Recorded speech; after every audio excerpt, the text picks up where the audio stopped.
Movies can have a lasting impression on you and bring back great memories. Certain images you will always remember. Things that have been with me all my life and keep getting added to with every movie I see. I will turn this place into the fucking Wild Bunch if I think you are fucking with me. E.T. from home. This is the end of your rotten life, you motherfucking dope pusher. You gotta be fucking kidding. Welcome to My Cellular Heart Podcast, Season 4, Episode 140. This is a new one-off that we're doing epic films. So we're not putting it together with anything. We're just doing epic films. Every month or every couple months, we'll do an epic boom, like a big 3-hour, 2-hour under, whatever. Solo awesomeness. So Han Solo awesomeness? Yes. Epic awesomeness. Han Solo is epic, but yes. I'm your host, Phillip Duke, and I'm here with His cousin Chip. Hello, everybody. Hello, everyone. Hello, Chip. I hope you're good. We've been talking more often this week than we normally do.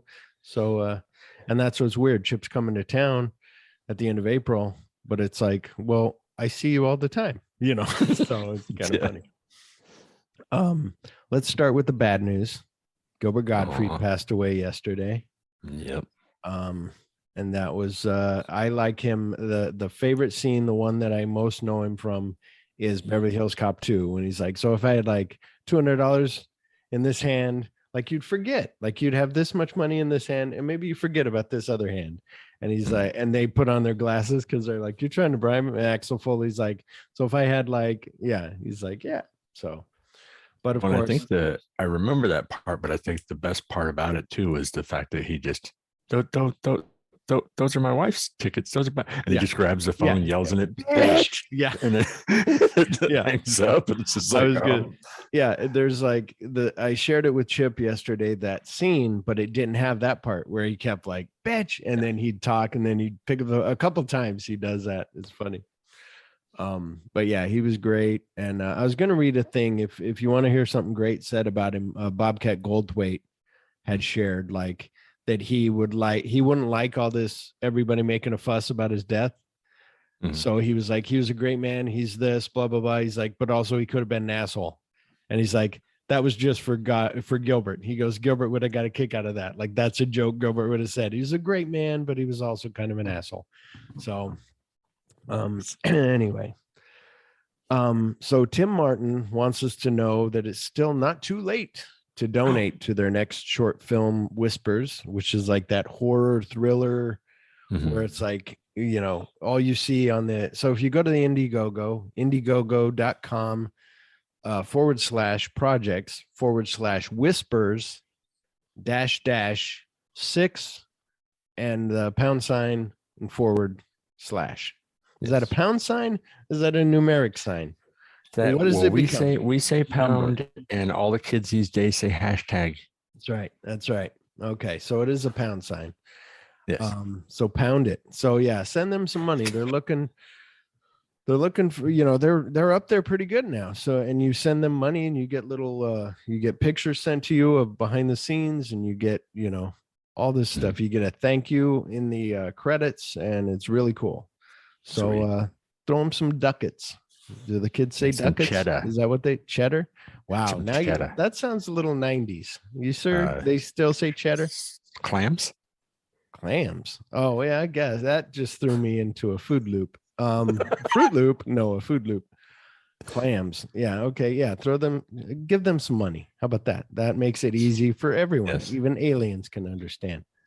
What is money? Or is that a robot? Robots and alien voices are, anyway, they're both that same thing. Take me to your ATM. And yeah, exactly. So before we get into the show, though, I want to say this about this real POW. I watched this YouTube video on the bridge on River Kwai.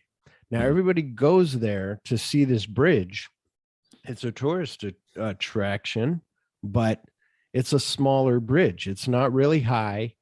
It's not the one they built for the movie. It doesn't look like that. It's about 20 feet off the ground, maybe 30 off the water.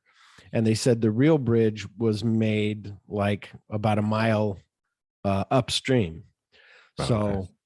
But people still go there because, the significance of it, I think, of it's still a bridge that people, it's not necessarily that bridge, but people died making this bridge. It's called the Death Trail. I forget what they got. Anyway, but on this, so he's a guy who really served in the POW camp and helped make the bridge.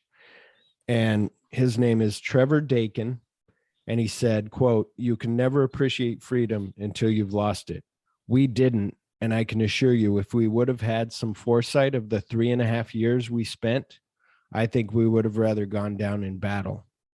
Wow. So that's like, oof, like the Germans, I don't know. I haven't done enough research, but the German POW camp seems more like, for a POW camp now, not a Auschwitz, not a Holocaust camp, but a POW camp seems more like the Germans were like, we won't make it too rough. It's okay. We're all military. We're, but the Japanese seem like they didn't give a shit. Like they'll be like, no, we're going to work you till you die. We're going to do whatever, Yeah. So, very interesting. That's crazy. But so that makes you think. And that was something else that I just played for Chip before we started. He was like, when they came to the camp to say like the war's over and you're free, he was like, they just sat there because they couldn't fathom it. Like 3.5 years, in a camp, and you just can't. And like he said, you don't know your freedom till it's gone, like he said. And just so be grateful for your freedom.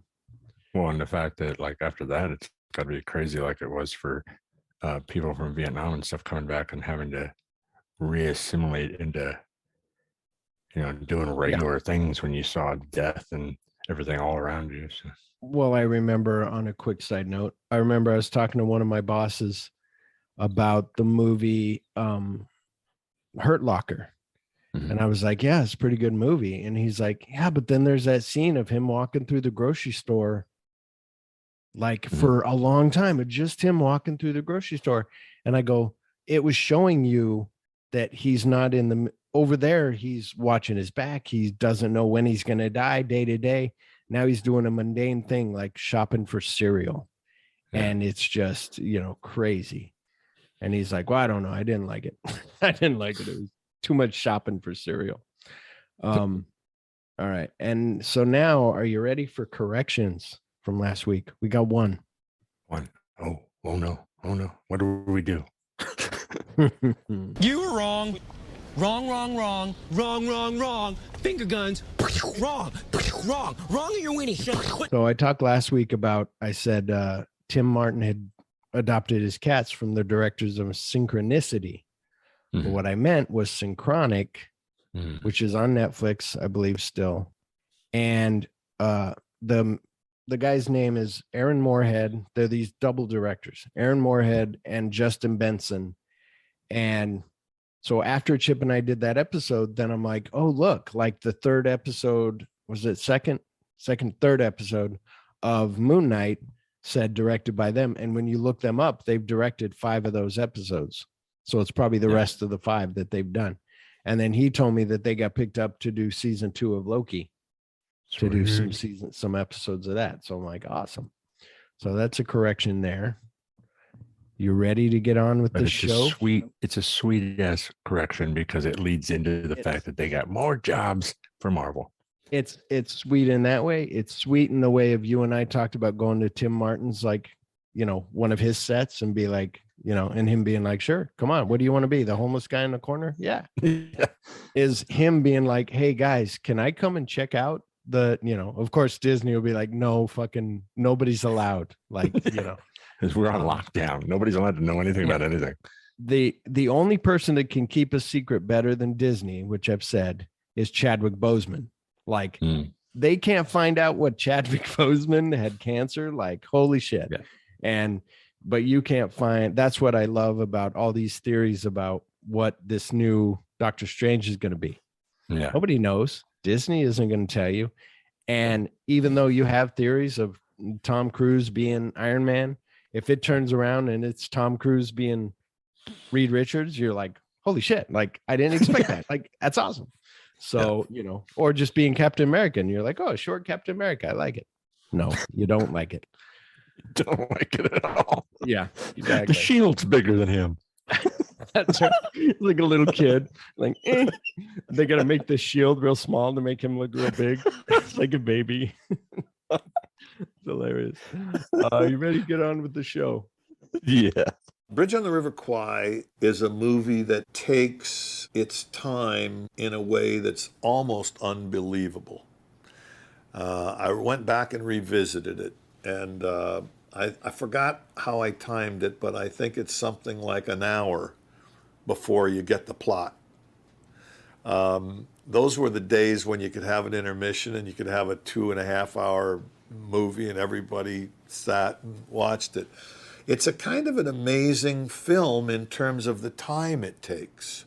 It could never be made today. Never. Not with a computer generation, not with a generation that's used to things happening fast. It's a true narrative movie. Then this happened, and then this happened, and then this happened, and then this happened. Lean's Bridge on the River Kwai is a film that I also will see before I direct a picture.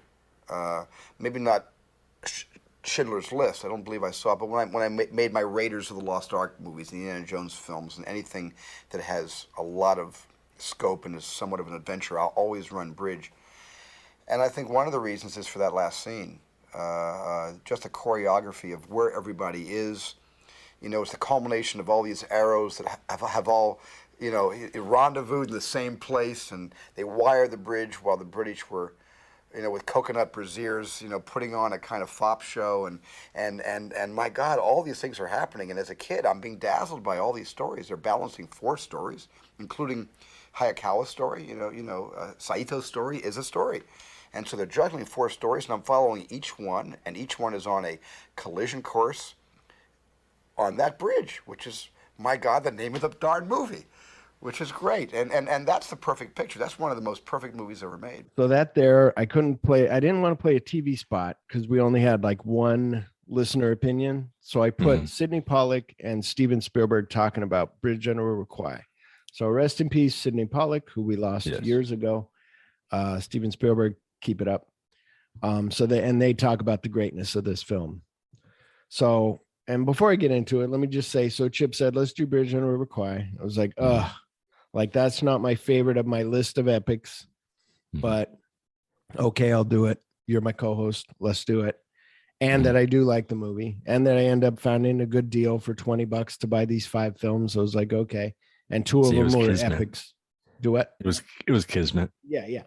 So I was like, okay. So when I watch this movie this time, it is fucking awesome. I love it. It kind of goes like, what was funny, I told Chip, I said, oh yeah, make sure that you sit through all of the intermission, because I'm thinking it's like Spartacus. They're going to have an intermission. They're going to have an overture in the beginning, and they're going to have exit music. And I'm watching it, and then it gets to Spears or Shears, now on the island with the British Navy. And I'm going, oh shit, I thought it would have went to intermission. And then I'm like, oh, there is no intermission in this movie. So it's cool. And it's a brisk, I would think it even goes quicker than Hateful Eight. Would you say that? Yeah. Hateful Eight was 2:47, maybe, I think. Yeah, but it was, I don't know. There's just something about the pacing. It seemed like, I don't know. It was weird because when it got to the end, I was sitting around, it's the end already? Like I was kind of taken aback by the fact that we were already there. I'm just kind of sitting around because I paused it because the dogs went, bat crap crazy over some noise. And so I'm like, pause it. And I'm like, damn it, I almost made it through a movie like that. And I was like, wait. And I looked and I go, I almost made it through a movie. Like I saw that there was I had 20 minutes left. And I was like, I got to go pee. So I had to pause. I'm like, I hate pausing it because I wanted to watch it all in one go. But I went pee, came back. But it's a good one. But anyway, let's get into it. All right. The Bridge on the River Kwai, 1957. The plot: British POWs are forced to build a railway bridge across the River Kwai for their Japanese captors in occupied Burma not knowing that the Allied forces are planning a daring commando raid through the jungle to destroy it. So, stars William Holden as Shears, which it never really says. Like when they find out who he really is, they still call him Shears. It's funny. Like, but I guess he was with that other guy. That other guy didn't have Shears' name, did he? He just put on an officer outfit. He is still Shears. Right. William Holden is Shears. So the studio wanted an American, and David Lean, they wanted to do full on British. And then David Lean's like, well, wait, I have an idea. What if it would be an American who was a POW and escaped and then came back? So that's why they're kind of surprised that he's there. But he kind of explains to them, like, I was on a boat over here that blew up, and then I crawled to the beach, and then that's when they caught me. So, that's why the Americans were there. Also, people said that William Holden, well, this one guy said, but I'm sure more people would say, but this one guy in the making of it I was watching said William Holden was a manly professional and took his acting very seriously, but also he thought acting was silly. So it kind of reminds me of a lot of these actors who are like, I'm pretending and I feel odd doing it. But the more he worked on it, the worse he felt about it. So like the more he would act, the more he felt like this is why, that's crazy. Like just weird. Yeah. Alec Guinness as Colonel Nicholson. So Nicholson was first offered to Charles Lawton, Ronald Coleman, and then Noel Coward. So they're all these upper British. They're British and they have a good voice. Like, when you think of Alec Guinness's voice, they got that voice. Yeah. But then almost Alec Guinness was like, no, I don't want to do it. Because he kind of didn't understand it. And then David Lean explained it to him. And he's like, okay. And at first, him and David Lean were like button heads and then they kind of got into a rhythm and like understood each other, and it was better. Good. Jack Hawkins is Major Warden. Sesu Hayakawa as Colonel Saidow. So he came from old silent films in Hollywood. So I was like, oh, wow, that's cool. Because normally in the old movies, they would just be like, do your eyes up like this and you'll be Chinese or you'll be Japanese, but they actually had a guy who was an old silent film star. James Donald as Major Clipton. He's the medical officer, in case anybody's wondering. And Jeffrey Horn as Lieutenant Joyce. The novel was written by Pierre Bole. And then Carl Foreman wrote a screenplay from that, but David Lean didn't like it. So he and Norman Shear, his like helper, his like assistant, they wrote a treatment. And then Mike Wilson wrote the screenplay and Carl Foreman's kind of scraps. So they kind of used some of Carl Foreman's. And then so Mike Wilson and Carl Foreman are credited. And Carl Foreman had been blacklisted during the communist witch hunts, during the HOAC. I forget. I'm sorry. Anyway, the thing against the trying to find communists. Yeah. So that was cool that he kind of got some. David Lean's like, we're not going to put our names on it. You guys put your names on it. So that was cool. Nice. Directed by, because he was like, if I put my name on it, that dwindles down the money. If I'm going to give you $100 to make a short film, and then you're like, well, I wrote it, and somebody else is like, I wrote it, and you're like, but we did the treatment. Now there's 4 guys that you got to split $100 on. Like, no, I'll take 2 of those names off. You guys will get 50 and 50. Yeah. So, directed by David Lean, who, if you didn't know, did Lawrence of Arabia. He did a movie called Brief Encounter that was really good, like a love story. That was like one of his first.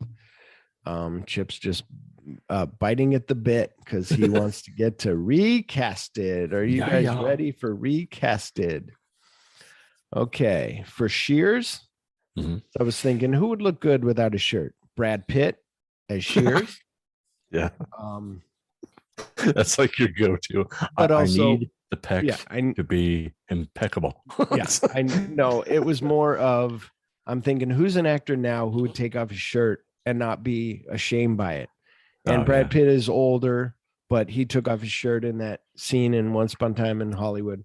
So I'm That's just true. like, Brad Pitt would be a good because he could play that character of Shears of like, no, this is bullshit. You guys, we need to just try to escape. No, we're not going to escape, because every POW camp we'll get to when we watch The Great Escape is there's a group of guys who their job is to figure out an escape.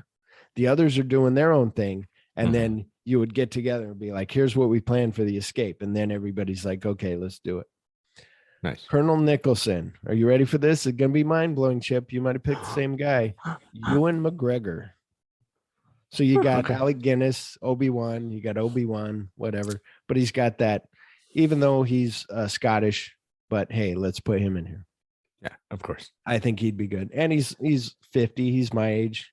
So he was born a little bit before me. I think I looked at May. Okay. Major Warden, Tim Roth. Cool. Okay. He might be too old, but I don't think so. No, I think it'd be about right. Well, because the person I picked is like, what? Right. 60? Like 90. Like you picked F. 61. Murray Abraham. You picked my F. Murray Abraham from Yep. everything. Colonel Saidao, Hiroyuki Sananda. He's from he was Scorpion in Mortal Kombat, in the newest Mortal Kombat. Sweet. Because I was looking for a guy, and then when I found his picture of him with like the goatee, like that cool Japanese goatee, I was like, oh yeah, that's my guy. Yeah. Sweet. Because I was gonna pick, of course, my regular Ken Watanabe, and I'm like, no, I'm gonna pick this guy. Major Clifton, Ewan Bremner. This is where I told Chip to bring up his IMDb so he could find Bremner. Bremner was in Train Spotting with Ewan McGregor and Miller.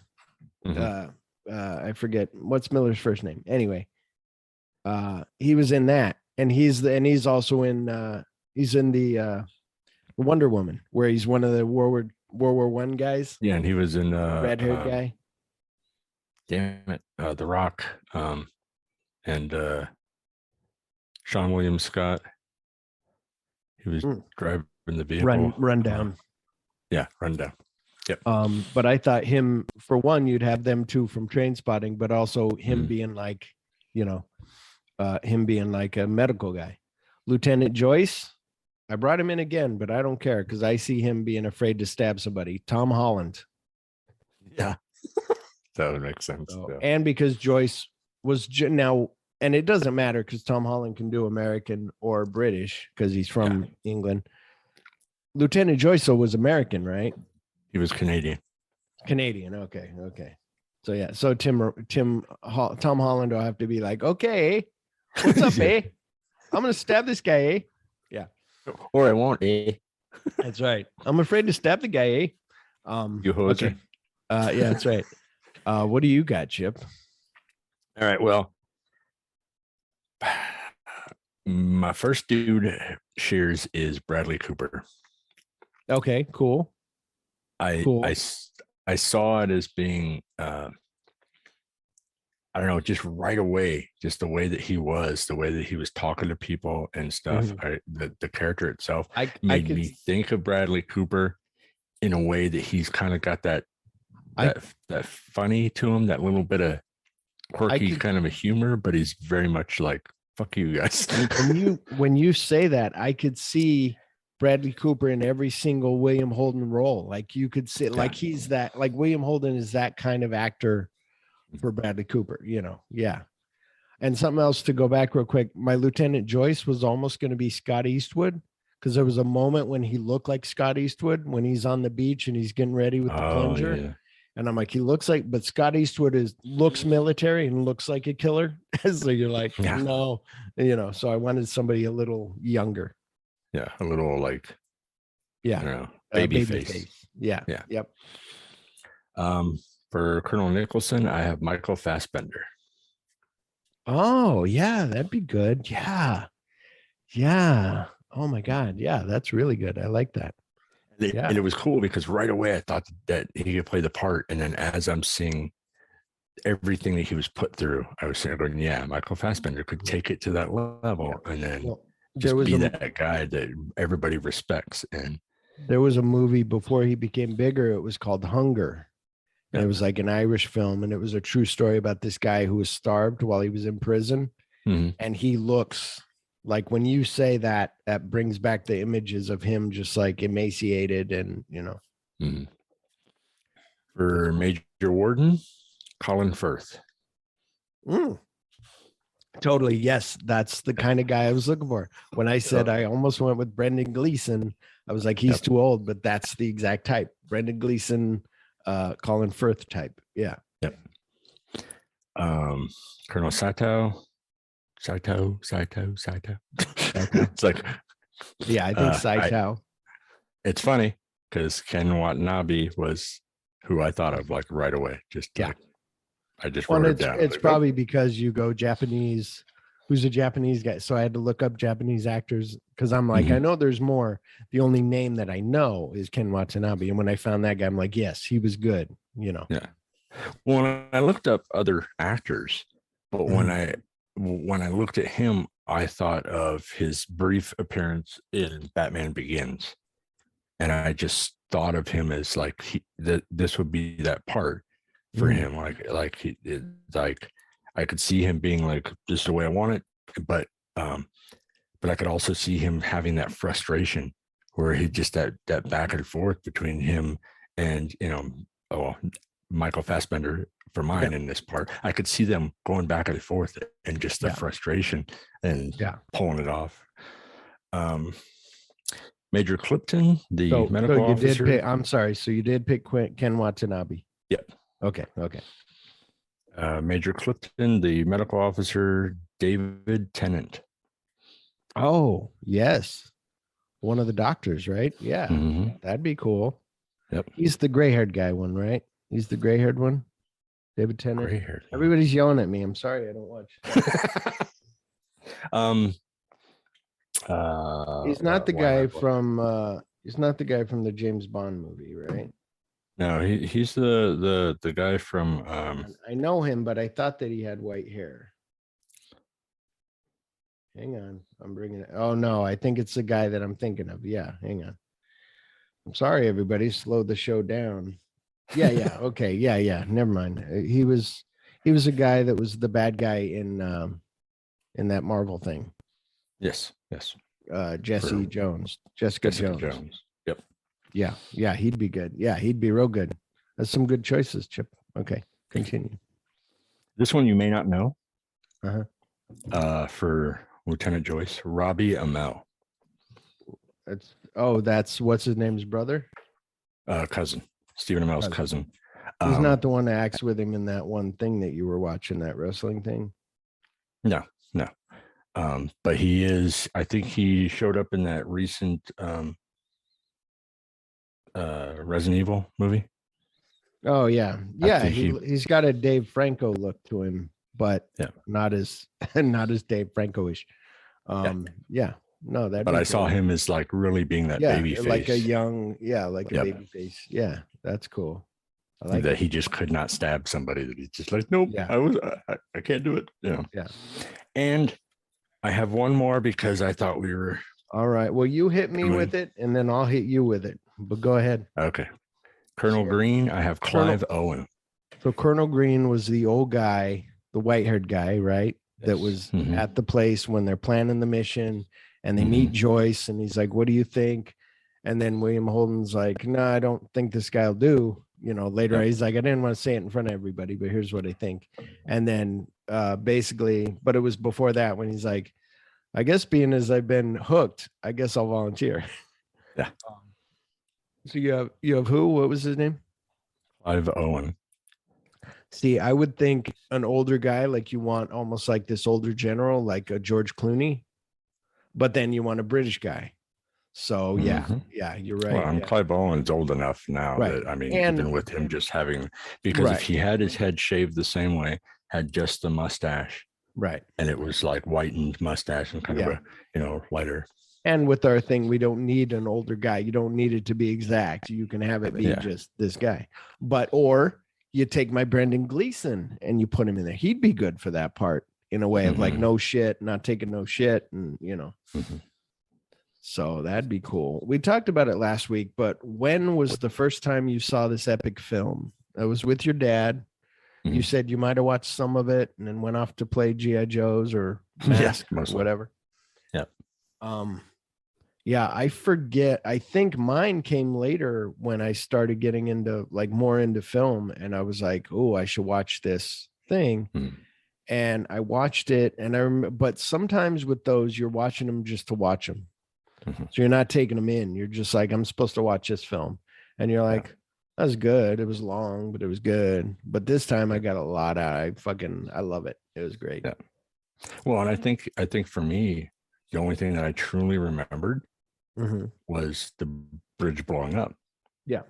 That's the one thing that stands out when you're growing up as a kid. That, oh, big explosion, cool, that whole thing came down. Look at that, ooh, and that's it. Like you're not absorbing any of the, back and forth between the two commanders, the two colonels. You're not thinking in those terms. Dude, that scene, we'll get to it, but can I Mhm. say heat?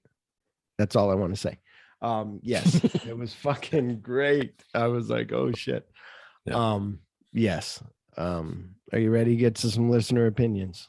Yes, let's do it. Well, you gotta have an opinion. Well, opinions are like assholes. Everybody has one. I hated this movie. Yeah, well, that's just like your opinion, man. I like it! Opinions vary. Brothers in Armchairs podcast wrote, quote, fantastic movie, exclamation point. Saw it in the Alameda Grand Theater, 70th anniversary in December. We have it tagged. Wow.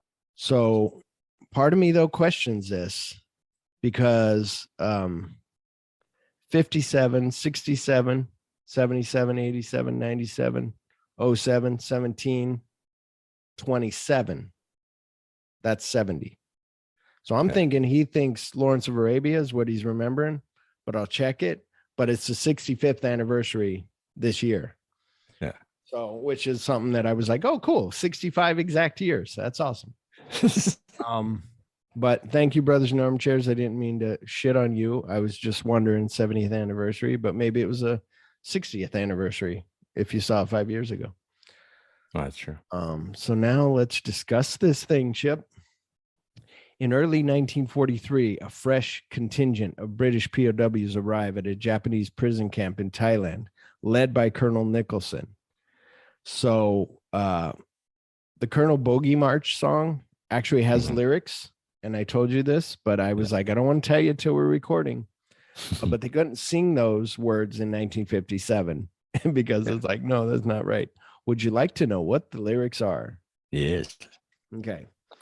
Hitler has only one ball. Goering, he has two but small. Himmler has something similar. And poor old Goebbels has no balls at all.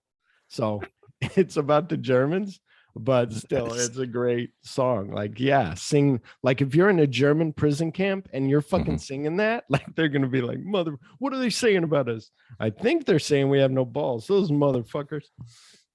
But well, also, that's a good thing about but it, also, though, is if they're whistling it. Yeah, if you whistle it, they don't know what you're saying. Yeah, and they won't kill you for it. Yeah, exactly. That's true. One of the inmates he meets is Commander Shears of the U.S. Navy, who describes the horrific conditions. Nicholson forbids any escape attempts because they were ordered by headquarters to surrender, and escapes could be seen as defiance of the orders.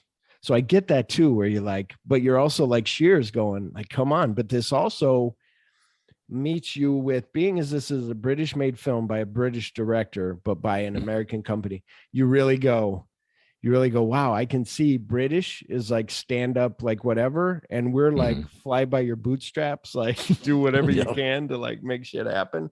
And like, who cares what the orders are? We're going to go against it. And if we survive, we survive, and maybe we're heroes, and maybe we're just whatever, Yep. So it's very cool. Dense jungle surrounding the camp renders escape virtually impossible. Colonel Seidow, the camp commandant, informs the new prisoners they will all work, even officers, on the construction of a railway bridge over the River Kwai that will connect Bangkok to Rangoon. Nicholson objects, informing Seidow the Geneva Convention exempts officers from manual labor. So I love and always remember, and we'll get to it at the end, of course, as well. But that part where Sydow slaps Nicholson and they all step forward, like they're all pissed and they all take a half step forward. And he's like, back in ranks, gentlemen. And they go back and you're like, holy shit. Like, and that's another thing where you guys could overtake this camp. They got guns, but that's with everything. Slaves could overtake their slave owners. But it's that fear of what would happen. I don't want to die. I want out of here, but I don't really want to die trying to do it, you know? Yeah. And some people are like, no, I fucking don't care. I'll die trying, you know? Well, and I think it's in that moment when later on in the movie, when he gives them gifts and they all get all excited and they run towards the gifts. In that moment, I would just go from doing the gifts, like to get the gifts, and I would just spread out and just start overtaking the whole camp. Yeah. Because you could they're expecting you to be excited about the gifts, but then all of a sudden you start beating the shit out of, you know, and just, you know, I don't know. You pull a Chip and I from any of those movies where two guys are like the heroes, and we have that comical thing of, look what I got. What did you get? It goes like that. How do you smoke this cigarette? This way? No, Chip, it's wrong. And then we beat up the guy while he's going, what the fuck? These idiots don't know how to smoke a cigarette? Yeah. Yep. And they're laughing. They're like, he tried to put it in his butt. No, you don't put it in your butt. You know. After the enlisted men are marched to the bridge site, Sydow threatens to have the officers shot until Major Clifton, the British medical officer, warns Sydow. So all the others, they march the others off. And he keeps the 5 officers, maybe 6, plus Major Clifton, who's like still in the barracks, and Nicholson. And Clifton is like warns Sydow that there's too many witnesses for him to get away with murder. Sydow leaves the officers standing all day in the intense heat. That evening, the officers are placed in a punishment hut, while Nicholson is locked in an iron box after getting beaten as punishment. And then they all sing for He's a Jolly Good Fellow, like to boost his morale. Like, that's so awesome. And something here also is, I'd like to find out what happened to the guy that passed out. Like, did he die? Because then he was there for the rest of the day on his. But also, I'm like, that he gets to sleep. He's just like, oh, good, I'll go to sleep. Well, unless he's like if they think he's dead, they're just gonna toss him away somewhere. And this has a little bit of parallels to that Angelina Jolie movie, Unbroken, and it was about this guy who was in the military, and the Japanese tried to break him, and he was unbroken, but he was punished like really bad, and like it was horrible. But that was good. But so now we'll back up a little bit. Shears and 2 others escape. Only he survives, though he is wounded. So the part when the medical officer is allowed to speak to Nicholson for 5 minutes, and the first thing Nicholson says is, "How are the men?" I'm like, oh my God, like, yes, like that's awesome. Like, that's a leader. And like, he kind of explains, like, I've been in the military for 25, 20, whatever years later. He explains that, like, I've never been home. I'm always doing this. And so that's what he knows is his men. And that's his thing, you know. Meanwhile, Shears wanders into a Burmese village, is nursed back to health, and eventually reaches the British colony of Ceylon. So what's funny about that too is you're like, cool, you escape, you're doing healthy, you kind of recoup there. Then you get on the boat to go, and now you're almost emaciated again and almost on the verge of death if they wouldn't have picked you up. Yeah, when he's sitting there and he's like all running out of water already, I was like, well, you should have rationed that shit out, bro. Like, what the like? Well, and it was probably a huge pot. Yeah, but I'm thinking he might have, and it just that's how long he was there. Like, it took days. Like, he would know, I think, to ration it. But yeah. With the deadline for completion approaching, the work on the bridge is a disaster. So first of all, the prisoners are just like, fuck you, you know, they're fucking knocking shit down and laughing and swimming around and doing nothing. The prisoners work as little as possible and sabotage what they can. In addition, the Japanese engineering plans are poor. Should Sydow fail to meet the deadline, he would be obliged to commit ritual suicide.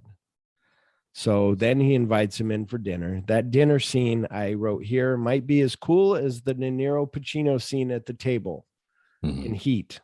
Also, it is great how when the turn comes, Nicholson is suddenly running the meeting and tells Sydow to sit down.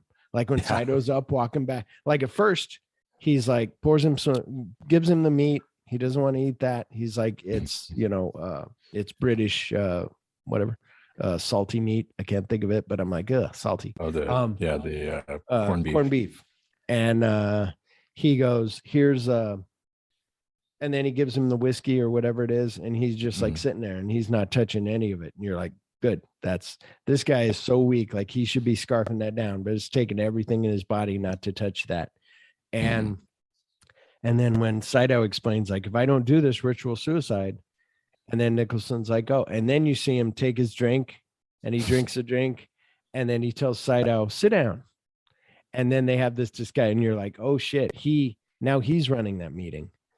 I love the fact that when he does stand up and he drinks his drink and he starts walking, I'm sitting there going, you haven't eaten or drank anything for like how long? And you're sitting here drinking this alcoholic drink and walking towards to talk about the map. I'm like, I would just be like, whoa, that hit me.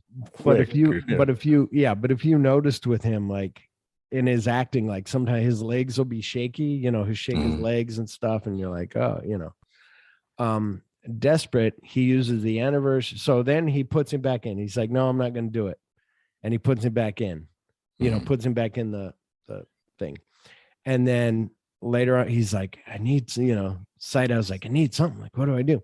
And he's like, oh, I know. I'll use the anniversary of Japan's 1905 victory in the Russo-Japanese War as an excuse to save face. He announces a general amnesty, releasing Nicholson and his officers, exempting them from manual labor. So, and you're like, and then later when Nicholson's like, well, if we wouldn't be behind, which was not my fault, by the way. And you're like, oh, wow, that was a little jab. Yeah. Cause it was a big turnaround because the Saito kept saying, it's not my fault that I have to do this to you. It's your fault that you're being punished and that this is happening. And he would never take the blame for it. And then he does the same thing back to him during that meeting. Yeah, exactly. So Saito crying, I put here, so powerful that these men can't be broken. And that breaks him, like he's just in tears. But also Sesui messed up the crying on the bed scene. And when they first did it, and David Lean was like, you cost us money because of you and your horrible acting. We have to do it again. So when they redid it, he was actually crying. They said that was him really like, I'm so sorry. And it's just a short scene. You just see him crying on the bed just for a little bit. That's crazy. But, he said it was horrible acting or something. But well, it's like we've said before, there's directors who might be pricks and dicks, but they have their vision. So if their vision comes out, if they're geniuses, because Stanley Kubrick makes you do 400 takes of a scene where you're picking up a glass, maybe there's a reason for it.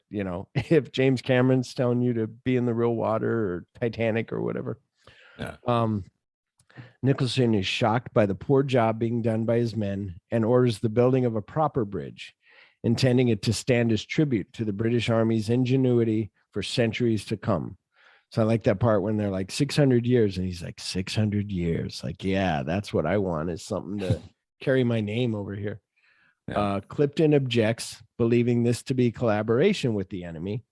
Nicholson's obsession with the bridge, which he comes to view as his legacy, eventually drives him to engage the officers as well as the sick and the wounded in manual labor. So before, he's sticking to that thing of like, no officers will work. But now he's like, we got to make this beautiful thing. I need you guys to work. And how sick are you? Can you still hobble out there and pick up some rocks or do something? The guy's like, I guess. Shears. And they're so like loyal to him. Yeah. That they don't want to say no. Yeah. Like they're just like, and even some the doctor for a second, and then they go, I guess I can go. Well, and that one guy, when he's like, he lost his hand, and he's like, his hand or his foot, and he's like, well, can he still work? He's like, the doctor finally is like, no, do you really want him to? And then he's like, okay, and he moves on to the next one. So now Shears is enjoying his hospital stay in Ceylon when British Major Warden invites him to join a commando mission to destroy the bridge just as it is completed. Shears tries to get out of the mission by confessing that he impersonated an officer, hoping for better treatment from the Japanese. Warden responds that he already knew and that the U.S. Navy had agreed to transfer him to the British Army to avoid embarrassment. Realizing he has no choice, Shears volunteers. So that part's cool when he's like, it's a you're their problem now. Take him. Yeah. And it's cool because he does that thing of like, look, I'm just a swab jockey. I'm just a guy in a boat. I'm just a seaman. Like that's all I am. And then he opens the folder and he pulls out that picture and he's like, is this picture of you? And he's like, yeah, where'd you get that? And you realize he's got his whole file. He knows exactly who you are. So then that's where, like we said earlier, he's like, well, being as I'm on the hook, I guess I'll volunteer. Oh, there you go. Good job, old chap. Jolly good. Jolly good. So then I wrote here because it didn't add it in, but back at the bridge, it is coming along well. The medical officer talks about how he doesn't agree. Like we said, morale is up and the men are in high spirits. And then back to Shears picking his team. So it made me laugh when they first said that he will need to practice parachuting. Yeah. But then they say, no, you're good with just your main jump, because there's the thing of risk. The percentage of risk goes higher and higher with each jump. So let's just, you're good. Yeah, you have a 50-50 chance. So it's all right. Exactly. It's like, oh my gosh. The commandos parachute into Thailand. Warden is wounded in an encounter with a Japanese patrol and has to be carried on a litter. So that's what we said, where a litter is a little thing like in MASH that we always saw. Yeah, that's a litter, like a medical cot type. In case nobody knew, a cot. That's the word I was using for a portable cot. It's got handles on it. So this is that part where that Japanese guy's there, or no, is that coming up? No, it's coming up. Yeah. Sorry. So he gets wounded when he doesn't want to stab that Japanese guy. Yeah, because they hear the girl scream and they look over the side and they see that three men. Right. The way this is worded, it seems like right after they land, he gets wounded. He doesn't get wounded until, which I'm going to say now. Let me get to this first. He, Shears, and Joyce reach the river in time with the assistance of Siamese women bearers and their village chief, Kun Yai. So this is where I put that part is pretty intense, where the Japanese army arrives while those girls are swimming, and Warden, Shears, and Joyce kill them. But there's another guy who gets away and they chase him. And it reminded me of Return of the Jedi speeder bike chase, when that one guy, he's like, shit, he's going to call them. Let's get him. When they take off in the fastest fucking whiplash. Yeah. I'm going to get whiplash taken off on that speeder bike so fast. I'm going to lean into it. Nobody tells you that. And then that was where I know it's probably on the instructions right on the gas tank on the front. When you look down, it's like, keep looking here or keep your head down. It might be, he's going to be a jerk. So the and it's not just I wanted to make a Jar Jar Binks joke, but yeah, jerk it's a jerk. See Jar Jar Binks in the dictionary. So yeah, he gets, when that guy freezes to stab that Japanese guy, then Warden jumps up and stabs the guy, but the gun goes off and shoots him like in the foot or in the leg. Yeah, in the foot. Under cover of darkness, Shears and Joyce plant explosives on the bridge towers. A train carrying important dignitaries and soldiers is scheduled to be the first to cross the bridge the following day, and Warden's goal is to destroy both. So that's the other thing. Warden is like an explosive guy who's like, I get to blow up, like before when they're at the thing, I get to blow up this bridge. I'm so excited. Like that's his goal. Like I want to blow up shit. Like I like it. I hate though that they don't like that previously when Green was talking, he was basically going to say that Warden had been a POW before, that he had been put through some shit. That he was, or you're saying, that he was. Like he was basically he was starting to say that when he was captured like that or something, and he goes, what, he was what? And then all of a sudden he had to stop talking because Ward was coming back. And he never finished what he was saying. Cool. Yeah. And so I was like, oh shit, like that means that adds more to it. Yeah, he wants revenge and to blow up shit, but he also wants revenge on the people that made him work. Yeah, that's awesome. By daybreak, however, the river level has dropped, exposing the wire connecting the explosives to the detonator. So were you surprised by this, or maybe not, because you listened to our show that we recorded last week, and in that little trailer there's a part where he's like, the water levels dropped, and you're like, oh shit. No, I think that was the one thing that I remember besides the bridge blowing up. Yeah, as I remember the wires and everything and the tense part, but I did not remember everything else that happened along with it. I didn't even remember like who was where and at what point in time, during the explosion. I just knew wires were exposed and the thing blew up. Oh, that's cool. Yeah, so you were almost like, oh, they'll pull Alec Guinness out before. Yeah, and then you're like, oh shit. Nicholson spots the wire and brings it to Sydow's attention as the train approaches. And they have that beautiful thing that I shared. Did I share it yet? Maybe not. It's the conversation he's having about being in the military. Nicholson is, and he's talking to Sydow, and it's really cool. As the train approaches, they hurry down to the riverbank to investigate. So I put here, this is so intense. You hear the train coming, and it's no, don't find the detonator. Like, no, don't find the fucking thing. Like, but it's worked out so good. Like the music, them looking, pulling on the wire, and just like, and him waiting, Joyce waiting, and then, Joyce manning the detonator, breaks cover and stabs Sydow to death. So that's what else is cool is you see Sydow's going to commit his ritual suicide right there because he feels that he failed, that it was them who did it probably and not him. And so he still deserves to die. And he has his little katana in his jacket. And then when Nicholson comes up to him, it's like, do you have a knife or something? And he's like searching, and you're like, yeah, he's got a knife. Like, oh shit. And then boom, he gets stabbed, and you're like, fuck. Nicholson yells for help. And then you're like, what the fuck is he doing? Like, yells for help. It's in this moment though that I realized they're the same person now.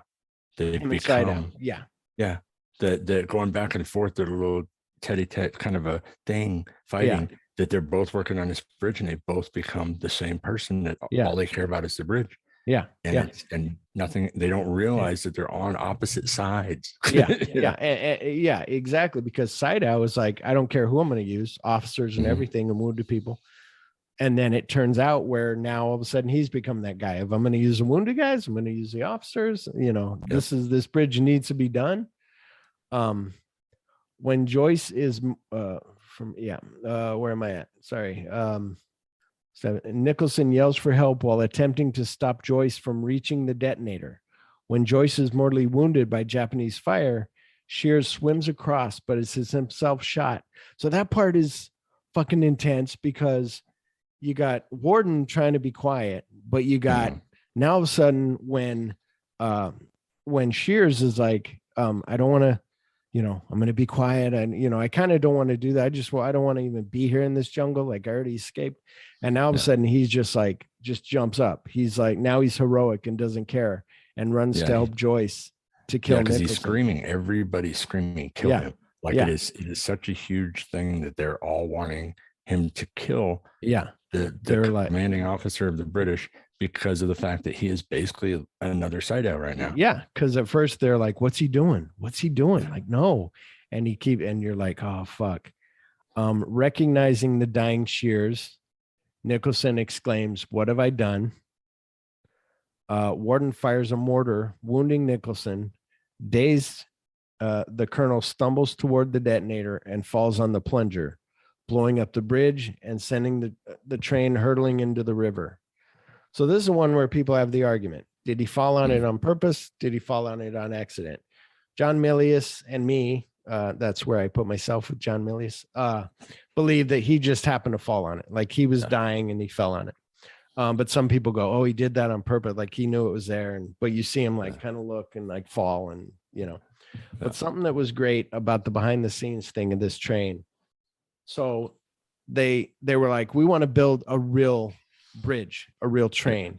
So they had to get engineers from that country to figure out how to build a train, build this big bridge that'll actually work, like everything. They do this whole thing.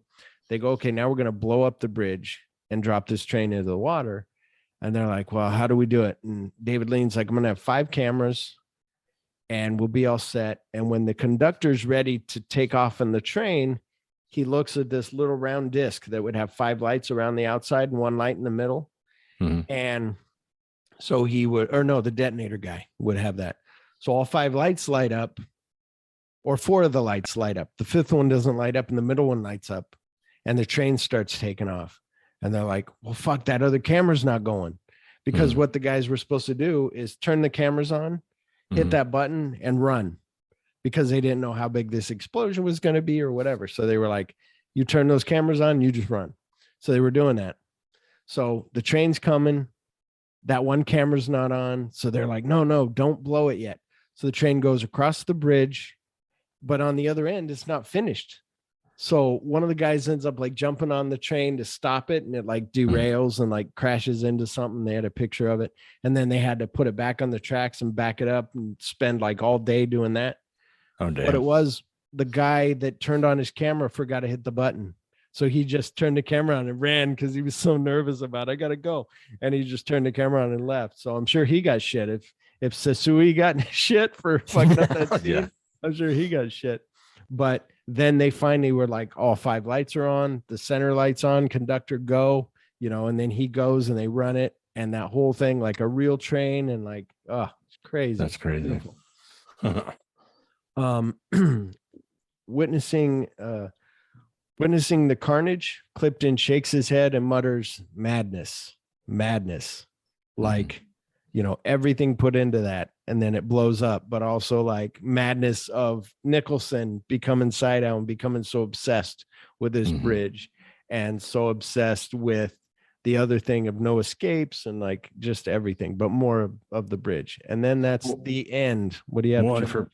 Well, for me, the coolest thing about it, though, is that coming from somebody who's used to seeing him as Obi-Wan. Yeah.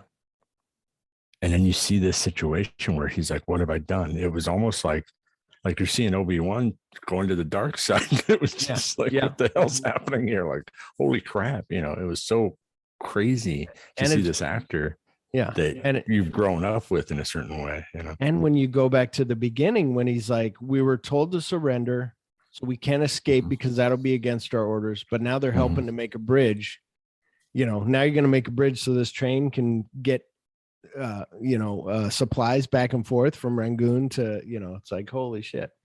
Yeah. And something that I want to say before we get to a critical consensus from Rotten Tomatoes, the movie, I think you and I saw it in the theater together. Not Courage Under Fire. What's the other one? Starts with a C. Michael J. Fox, Vietnam War, Sean Penn. Starts with a C, dude. Damn it. So getting old shit sucks. I know, but we'll figure it out in 2 seconds, hopefully. But anyway, in that, they're filming in where they end up killing that girl, spoiler alert, is on that railway, like the bridge on River Kwai Railway. So okay. It's pretty cool. I almost had it. I started to type in Brian De Palma and I almost had it. It sucks. Casualties of War. Oh, okay. It sucks though, because I'm like trying to skate through, but it's all like stuff that he was on TV because he's done a lot of TV work. Well, that's why I typed in Brian De Palma, director, and then I went through to find it that way. I was like, after Body Double, after this. But anyway, where they filmed that was the actual like in that area. So just interesting. Rotten Tomatoes critical consensus reads, quote, this complex war epic asks hard questions, resists easy answers, and boasts career-defining work from star Alec Guinness and director David Lean. And John Milius said that this is the best guys on a mission movie that they have ever, that they are so determined to complete the mission. Like, which is weird because you would think he'd want more kind of a modern, like really like that stuff. But also this was an interview from a while back, but yeah, it's very cool. Let me get to, I wanted to get to the awards. The how many awards it won. I think we talked about it last time, but not too much. Unless you got that, Chip, then you give it to me. No, I'm looking up something else because there's another movie that I think, because of what my dad used to watch, I think when I was younger, I used to mix this movie up with another movie. Is it called Dirty Dozen or Guns and Navarone? Guys on a Guns Mission? and Navarone, I think, might have been it. Because you kept saying let's do Force 10 from Navarone, and I was like, but Guns and Navarone's better. Yeah. So maybe you got those two confused as well with this, or you know what I mean? Which one had Harrison Ford? Force 10. Yeah. So that might have been the one that I think Dad liked. All right. This won 7. I could have got those mixed. Bridge on the River Kwai won 7 Oscars. Mm-hmm.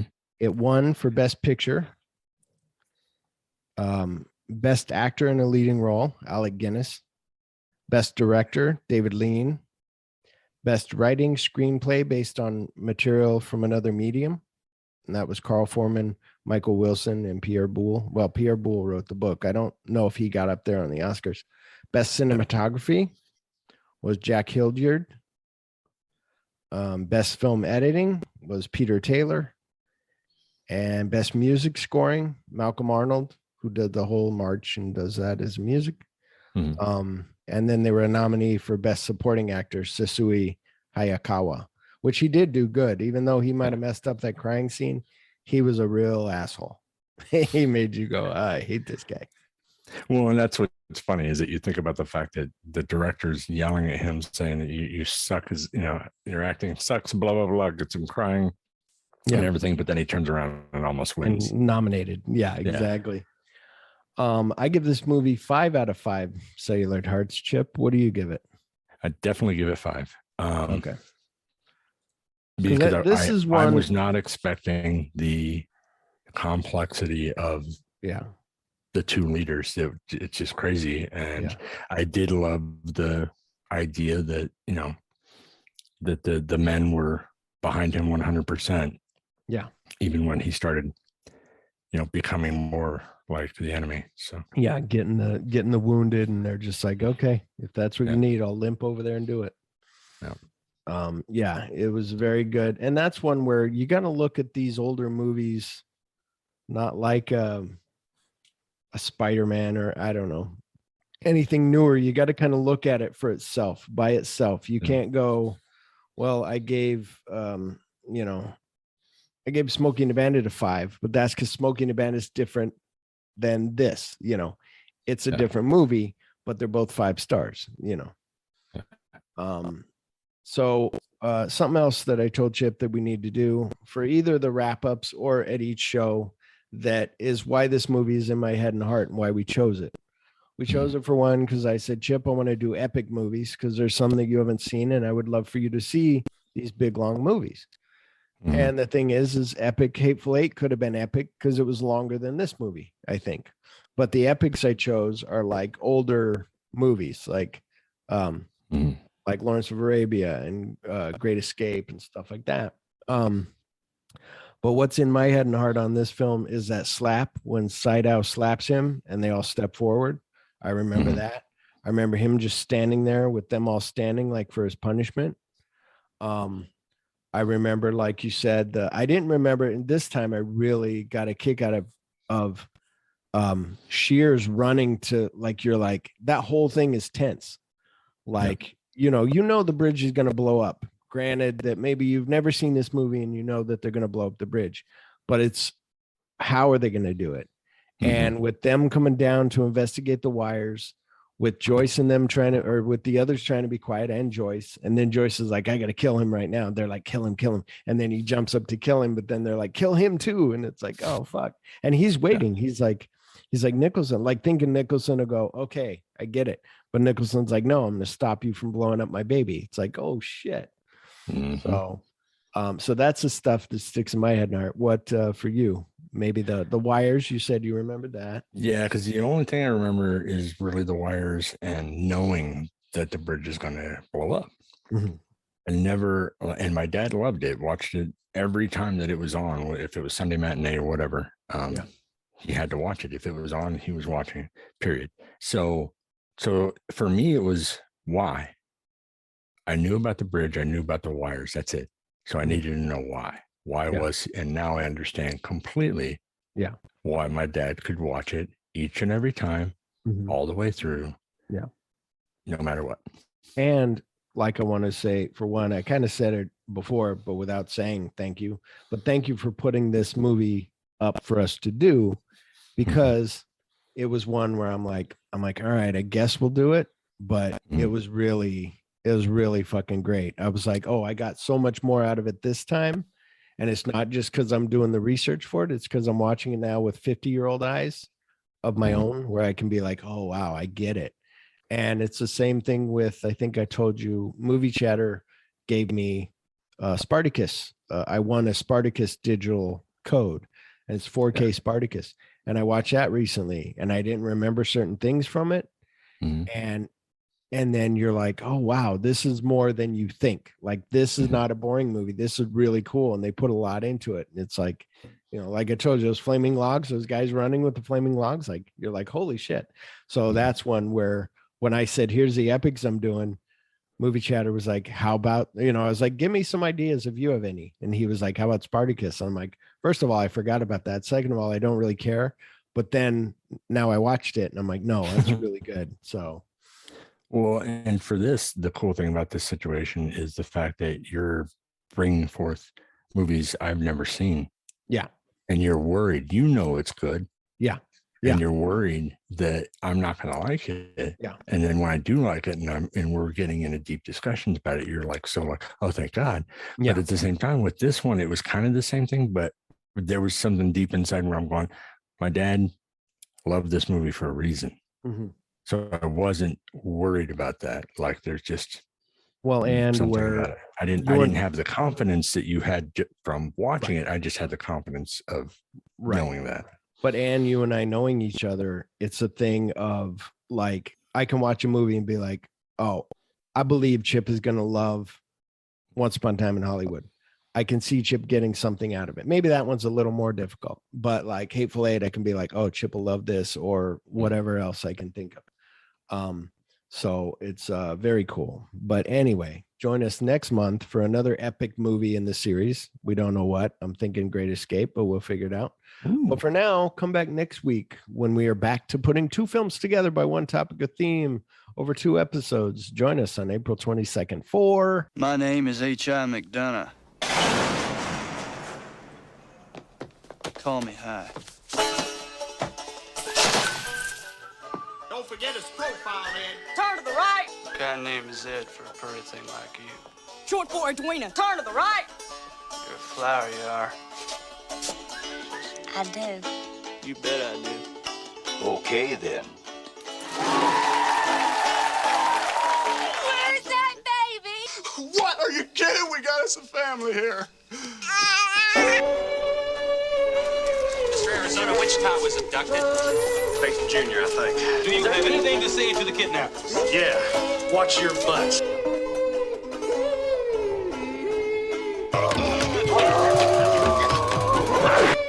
Let's go get Nathan Jr. Give me that baby, you warthog from hell!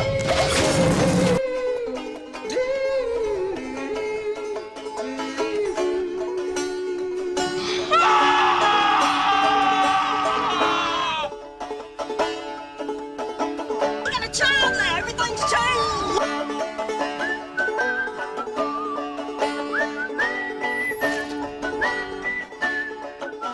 That's right. From 1987, it's Raising Arizona.